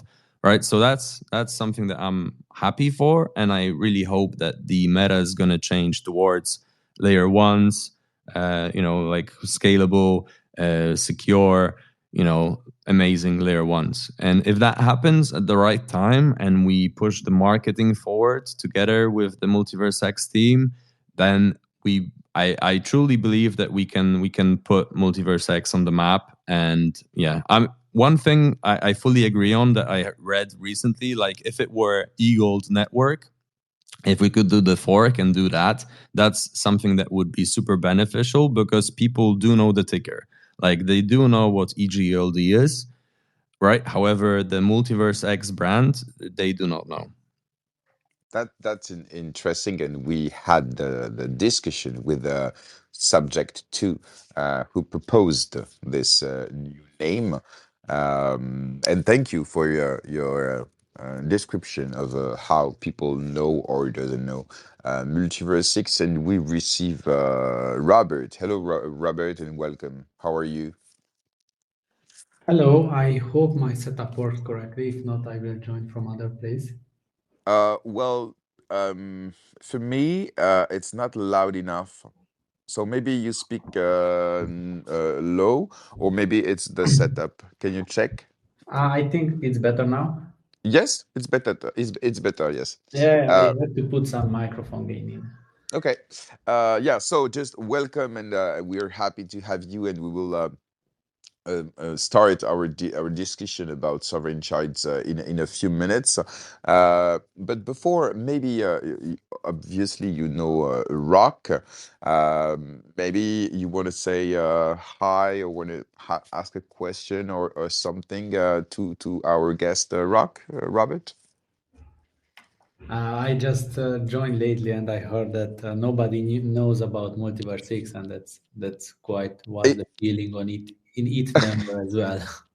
It was the context. It was about NFT NYC, and I asked him about the awareness of MultiversX, and he answered that unfortunately MultiversX, the name MultiversX, is not known, was not known there so far. Yeah, it's quite true. We are not really known in the US. That's another type of marketing and another type of, let's say, business which had to be done, especially there. But we did not have, like, let's say, the people or the focus on that in the last years. And hopefully after some more stabilization of it will happen there as well. You saw we started it in Denver, then there will be other events in US especially, so we might get the name out there. Okay, thank you for this. Arno, I will let you ask the last question, and after final word for Rock. Yeah, it's not even really a question. I just loved what Rock said, about the overall space and the opportunity that is here. When you're building something, there's two types of attitude. I mean, of course, there's problems, but problems looked in an interesting way, in a positive way, are opportunities. So of course, we know that MultiversX is lagging in terms of awareness, but we also know what we have. And I mean, when we see projects like Hatom with the Tau bridge, we've seen people actually bridging liquidity to come to MultiversX. So it shows that when you do things correctly, and you bring value to people, you solve problems, people do come. So I'm bullish on this, and I think that of course the MultiversX team is doing whatever they can to put MultiversX on the map as an ecosystem. But it also comes down to great products, great communities, and I'm bullish on this. And thank you, Rock, for coming today. I think it's important that you also continue to build in the way you're doing, because you will have the support, of course, of the MultiversX ecosystem. I'm talking about the community here, because you're one of us and you're building something super cool. And I'm convinced that you will do your part to put our ecosystem and our community as a whole on the front scene, of the Web3 overall ecosystem. So yeah, it wasn't any question, but feel free to add something, and then we'll transition to Robert. Yeah, thanks for that, Arno. It means a lot. I mean, like, there's so many things like so many opportunities in this space and so many, let's say, aspects that have not been done yet or looked into, right? Like this whole space is just so, let's say, open to new ideas as well. People are open to it. So yeah, I can see the future being bright, and like with the proper marketing done, we can definitely bring some eyes to MultiversX. That's the plan. Like I said earlier, Robert didn't hear that. I made quite a lot of, let's say, additional connections for Spaces hosts, and I would love to do some marketing in some spaces, some bigger spaces outside of this ecosystem, together with the MultiversX team. If they'll be so nice to do that, that'd be awesome. And yeah, just super happy for what is to come, and the opportunity is there. We just need to grab it and take it, make it ours. And we've got some amazing builders here, so definitely something to be proud of what we've achieved so far. And yeah, excited. And one last thing from my side, like Magic Eden, their marketing and how they're doing things is something that we should all kind of look into and kind of follow. Like they're doing an amazing job. Like the Magic Eden was everywhere in NFT NYC, like literally everywhere. Like there were the people were talking about Magic Eden. Everyone was talking about Magic Eden, and just the way they did things. So just keep an eye out for them. Super bullish on what they're doing and how they're doing it. I saw one of the last tweet of Booga official account. You have an intern too. Yeah, well, it's just you know what I mean. Yeah, we don't have an intern. I'm not gonna lie. I'm the intern sometimes. Sometimes James is the intern. We're too early in the stage to kind of give that kind of to someone. But yeah, I love the intern joke. I don't know. It never gets old. It's Definitely. CZ. It's CZ who brought it the first time, right? I'm not sure who did it first. I don't remember. Kleinos did it quite early on. I think Kleinos was one of the first, but I know that they didn't have an intern as well. No, I think it's CZ from Binance, because he started years ago doing this and very having possible fun with his intern. Yeah, very brilliant. possible. I miss that guy. Yeah. Thank you. Anyway, thanks for having me. Final you, words, and appreciate you. Appreciate what you guys are doing. Yeah, thanks a lot, and thanks for coming. I hope you enjoyed this interview. Of course, you will come back in the upcoming month to tell us more about Boogas. We wish you good luck. It's not easy to build a community organically, sorry, and we can see all the efforts that you put in this goal. And yeah, good luck for this. Keep it up, and you're home at MvX, of course. Cheers. Okay, let's start. Jeremy, we have so many people in the space. I mean, too many? It's amazing. No. Too many? Not Do you too want many, me to but... kick people off? No, but we have great people. So hi guys. Hi Steven. Yes. Hi Davey, Quentin, Lucas, Reese Moose, of course. Javier Longin. That's Robert effect.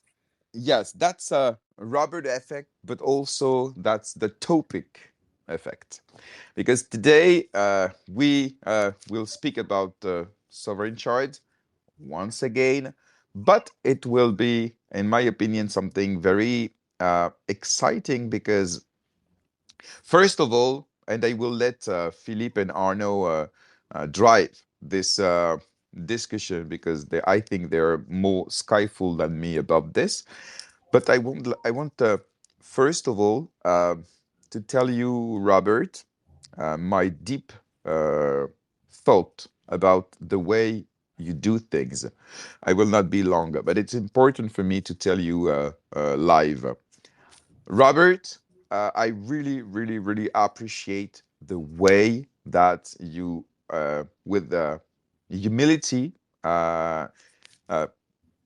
put the questions, the problems, the challenge on X, and the way that you answer every single comment, and you let the discussion happen, and you accepted to come this morning in GMMVX to discuss about sovereign shards economics, and later maybe about another topic. So I really wanted to make this shootout for you. The community is everything on Web3, and I know that you understand this and you deal with it, even if sometimes it can be with conflict. But the truth is, we have no enemies here. We are all here to build together and to make MultiversX better tomorrow. And thanks for that, Robert. So, we will speak today about the articles that you wrote about sovereign shards economics. I will put the links. I will try to find them first, and after I will put the links on the comment section so everybody can read it. Maybe not right now, but they will be able to read it after the live. But first of all, Robert, I will ask you the first question that will introduce and will start the whole discussion. I just want to, before Oh starting, yeah, sure. wanted to respond to Rock, Boogas, to let's grow the Telegram group we have with more people. Who do you think would be interested to have in those spaces? And then we can figure it out from there. And I think the core team will, some people from there will join those kinds of spaces.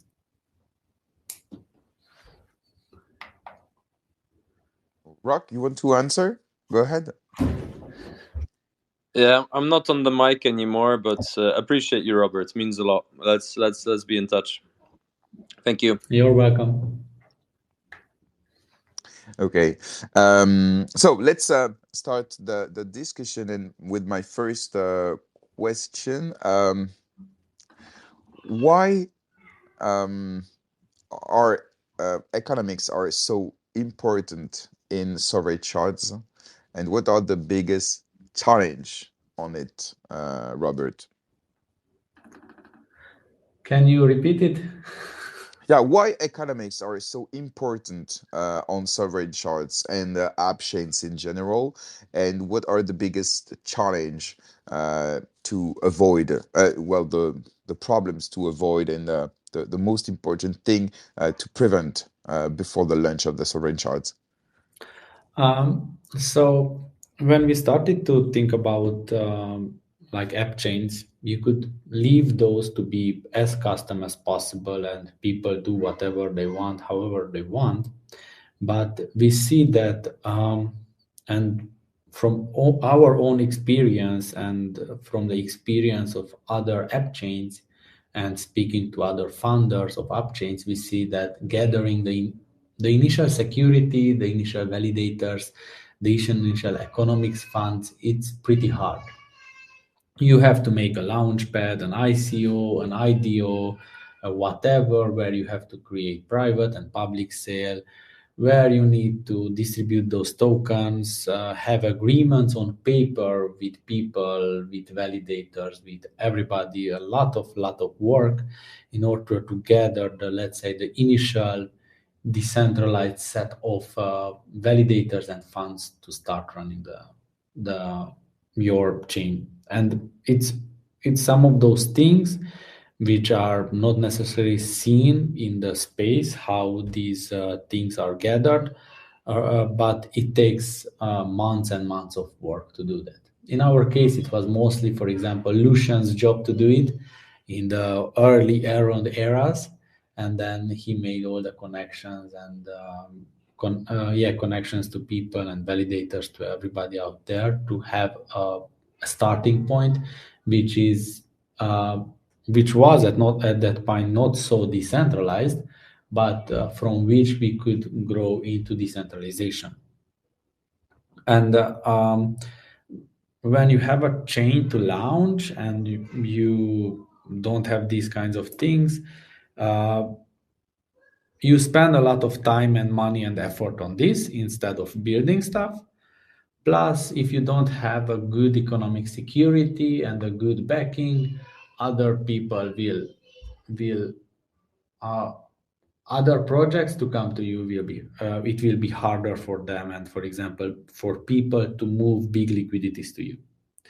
So starting from this, to have from the genesis an economic security fund, a set of validators, a community around you, everything built for the builder, it makes sense to start the chain in this way and to eliminate a lot of work which had to be done initially by anyone who wanted to launch a chain, and now it will be much easier for them. Plus it will make, like, community is so important in Web3. So doing these kinds of raising of economic security and funds in a proper way, or to have a pool like there and to market that we have a pool of X millions or billions of dollars worth of economic security funds, on top of which people can tap, or you have thousands of validators on top of which people can come and ask those validators to validate in their cases as well. It just makes a no-brainer for, like, to choose the sovereign chains, because everything is or not everything, but a set of things is prepared for you. Okay, thank you for this introduction. Arno, go ahead. Yeah, I have a question. So maybe, do you have a way you have a plan for this interview with Robert? Because maybe my question could come later on, depending on how you want to handle this. What? Jerem. No, I was talking to Jerem. Sorry, Robert. All right. Can you repeat, Arno? Sorry. Yeah. I don't know how you want to conduct this interview. Is it a little freestyle, and then my question could come right now, or you have? Oh yeah. Sorry, I was You drive it, Arno. Okay. All right.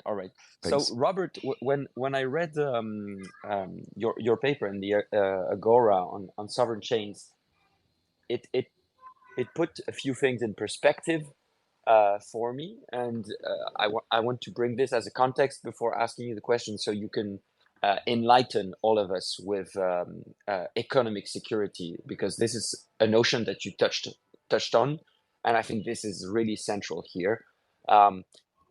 When building a layer one or a chain, there's so much barrier to entry, because the cost to build the technology, the cost to build the trust, the cost to build the community of users is massive. And of course, this is the big opportunity here with sovereign chains. But still, trust is at the center of everything with this technology. That is, it's one of its purpose is to create a trustlessness environment. So it's quite fun to have the trust. We need to trust an infrastructure so that we can't trust. We don't need trust anymore. And I think that's quite a funny trade-off. So in your paper, you talk about how EGLD should be at the center of everything, so that sovereign chains can, of course, share the technology that the MultiversX team has built over years. But then EGLD becomes a way to share the security also, and therefore build trust in a super rapid way. You also talked about dual staking for chains that want to have their own token, but could also leverage and lean on the trust and the security that the EGLD token would bring. There's a big, of course, flywheel effect that is behind that. But could you explain a bit more about how EGLD, in the sense of economic security, could be a game changer for sovereign shards? So it's not like it's not a we have looked to other systems like Cosmos, Polygon, Avalanche, and Ethereum L2s as well with the eigenlayer stuff. And then we try to see how the market goes and how people react to some of those things.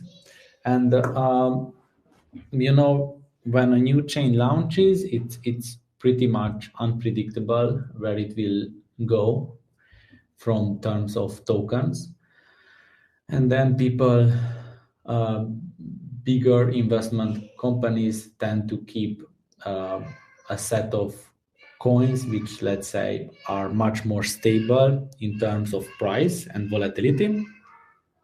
And then after a few years, you know that the MultiversX is already working. You have tons of products on it.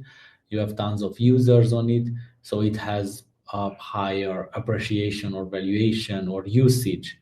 And combined all this, when you can use an already stable existing token in order to stabilize or give an economic security for a new chain, that's a win-win for the people.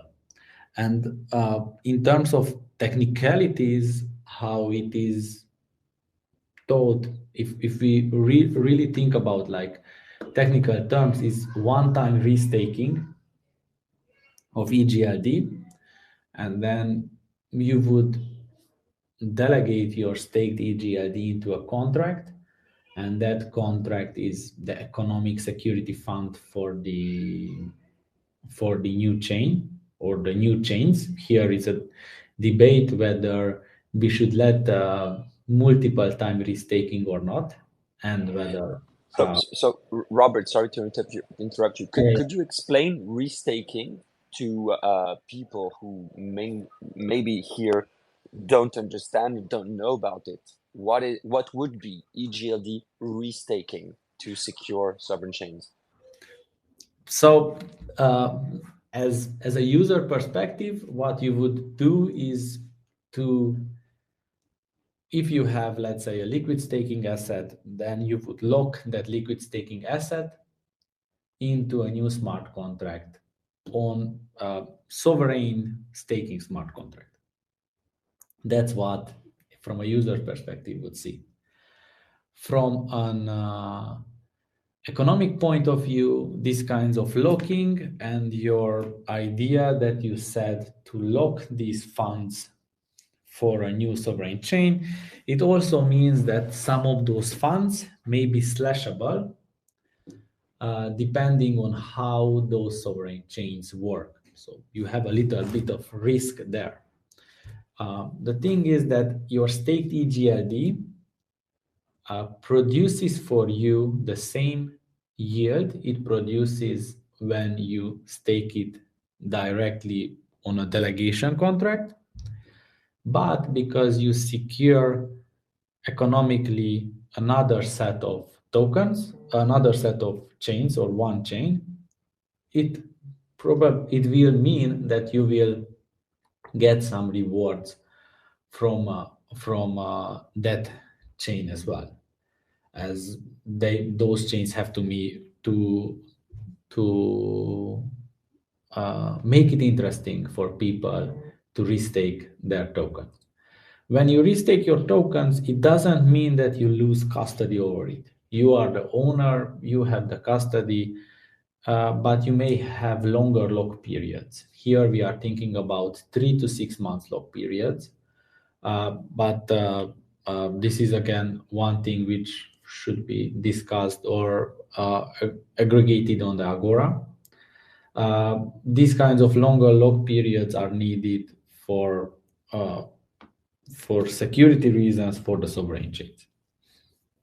And then in terms of integrations, most probably users will see from wallet, from Xportal, a tag there that they can restake their tokens in order to earn double or double yield, or another kind of tokens, another kind of set of tokens in order if they restake that. And like the risk of doing this is that some of those funds may be, let's say, slashable.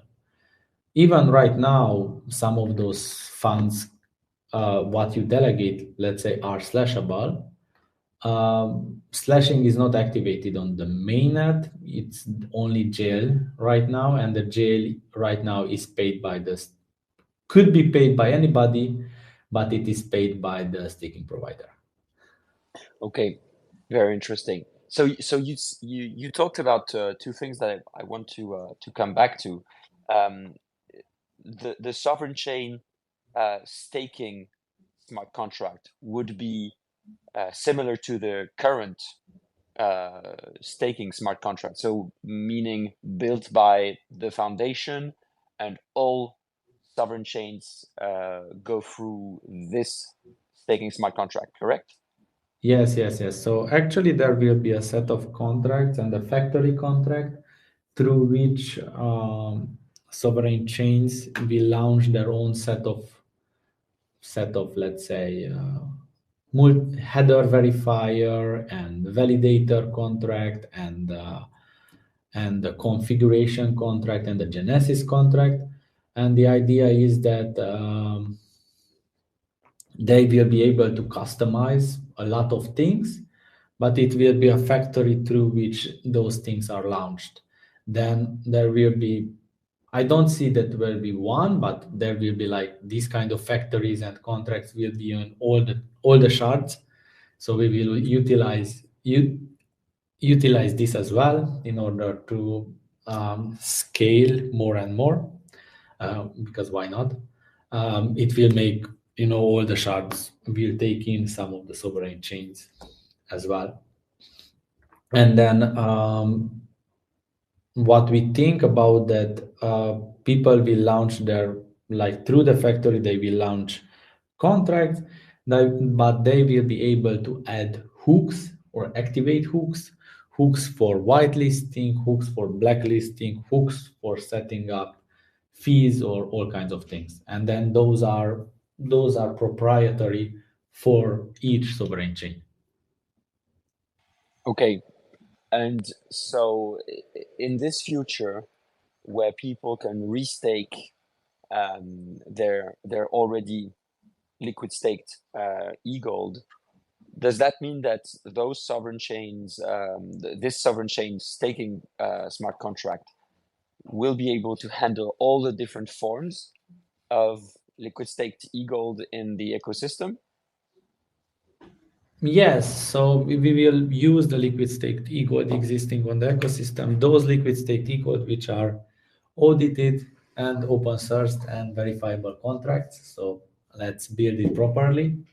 So everybody has to go through those steps in order to be integrated in this. This is how things should go. And then people can just deposit those liquid staked assets into there. And from one of the things I saw, for example, from Midas chain, Florian, the thing is that, and starting from there, I thought about that people could actually restake DeFi positions which have liquid staked e-gold inside it. If you think about it, it's somewhat similar to how Osmosis does his super liquid staking. It is called super liquid staking. First, you make a LP position with Osmosis and a new token, and then this kind of LP position can be staked on the main contract to secure economically the Osmosis chain. And then the same thing will be enabled, similar thing will be enabled for the sovereign chains. So you would come with liquid staked e-gold and e-gold pair, or liquid staked e-gold and USDC pair, and restake it onto the sovereign chain. And then the what we will calculate for the restaking will be how much of those assets of that position is staked e-gold. All right, that's brilliant. So if I rephrase what you just said so that to everybody it's clear. So I have my e-gold, it's already staked, and I have a liquid staked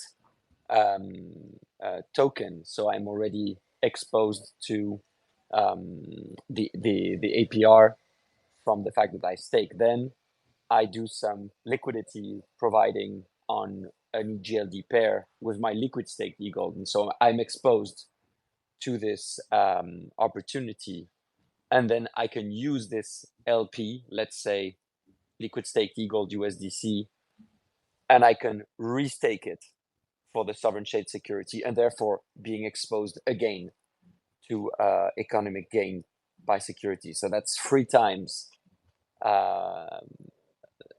with the same token, leveraging it 3 times to incentivize it. Correct? Yeah, yes, definitely, that's true. All right. So you in this sense, you will have more liquidity on DeFi. More liquidity will mean more efficiency, and also you can use these positions in sovereign chains to earn more.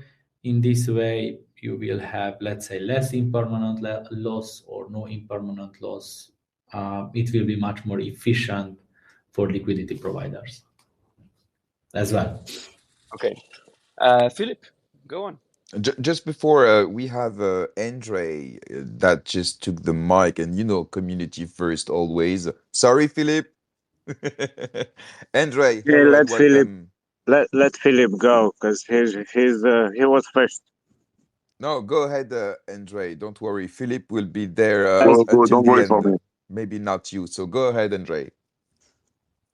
thank you for letting me address this. So as I understood correctly, make it simple for myself. Uh, Technically, it's a meta staking from Liquid Farm.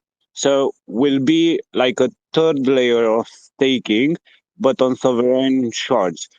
So this thing technically will it split towards from liquid pool to the sovereign shards as we are more exposed. So the rewards will be also in locked max and the rewards that the specific shard will give, or will have the same rewards as in staking. You will have all the rewards you have right now, plus what the sovereign chain gives you.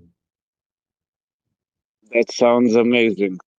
So I do believe that this on a different level regarding gaming on MultiversX, I believe that a specific shard could actually contribute with their in-game currencies and then move along from there, correct?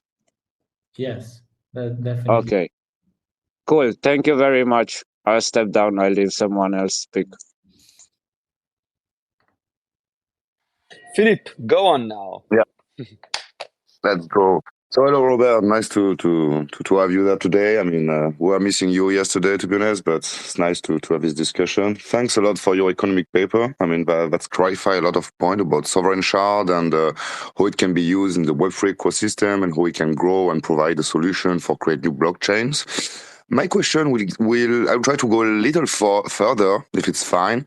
My question is like in the plan, in the big scheme that is hidden behind the sovereign shard.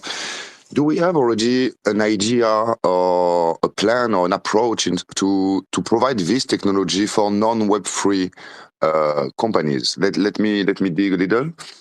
So just imagine a company tomorrow that would like to have his own shard, if I can say, to manage all the different interaction internally, like move of funds, signatures of documents, for delivery of paper with customers, for payment of customers, like all these different elements in a private blockchain that is totally disconnected from the main one.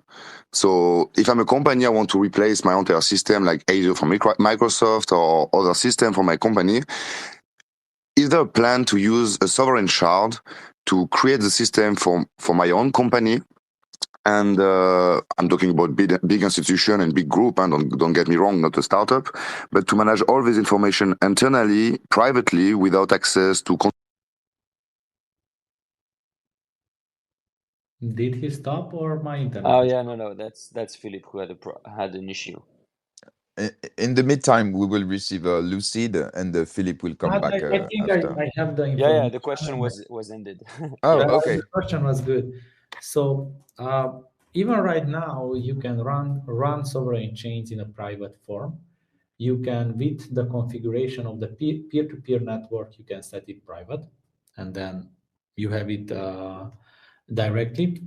And in terms of, the SDK, enterprises can take it and run it as they want and connect it to the chains as they want.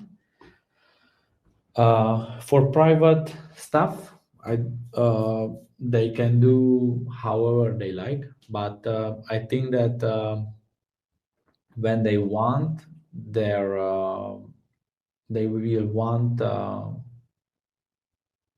to target Web3, then they will join this kind of movement through the economics model of EGLD, because that's how they can generate not only buzz, but they can earn supporters, that can have community members, they can have validators who join more and do stuff. The code is, open source, so they can launch it however they want. We will probably see some launches of enterprises which are not, let's say, conform the specifications, because they will do it for their own internal processes, but that's all fine. Thanks.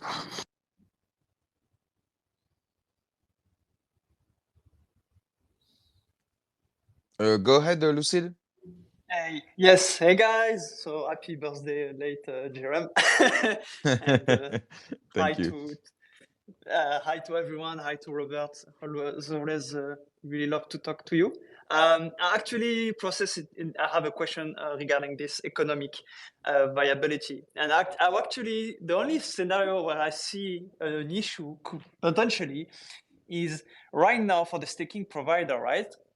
The validator provide the APR more or less the same, maybe a bit better for some of them because they don't they absorb the fee, for instance.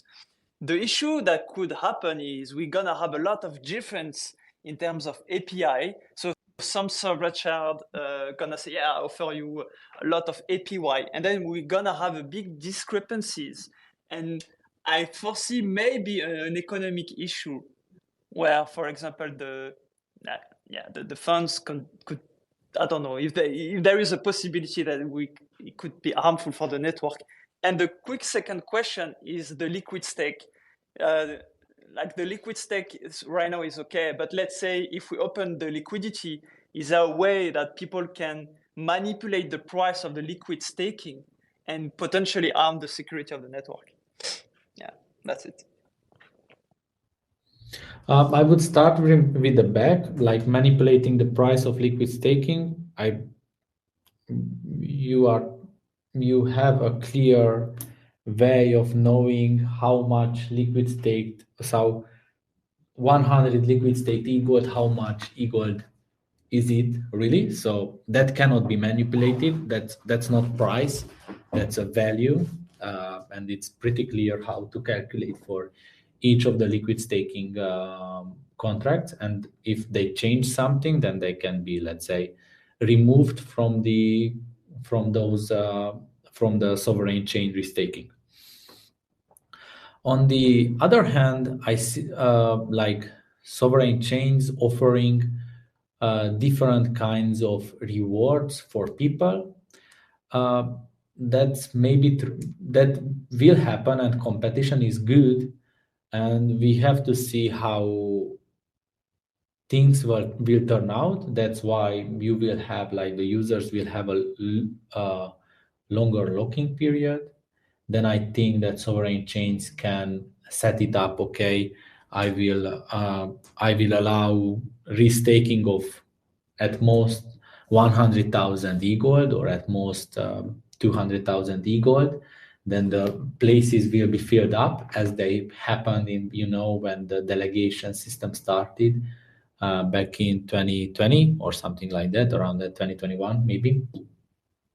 And then there were small differences between the APIs. I know that here APIs the differences could be bigger. And we'll closely check how things are are evolving in these directions. I don't think that people or projects will go for higher and higher APRs, because that means more issuance of their tokens, more inflation, which is actually not necessarily good, before they have, more usage. Then as the market evolves, we have to think about if we allow multiple restaking or not, whether that presents a security issue or whether it is a good thing. From some perspective, like EGLD valuation or the thinking about utility of EGLD or the yield EGLD brings, multiple restaking is for EGLD holders or EGLD stakers. It's like heaven on earth. You see, because with each restaking you can just have more and more API. But in terms of, we have to see whether this has some bad implications in terms of security or in terms of other economic or community issues. Feel free, anybody, to just express your ideas about this in Agora or on Twitter. But whatever you write on Twitter, please write the same things on Agora as well, because there we will have, like a good track of reading. Otherwise, information on Twitter is just lost after 2 days. I have a question from Davey, who can't speak, and he wants me to make you talk about privacy, and could we use sovereign chains to build a privacy compliant layer, for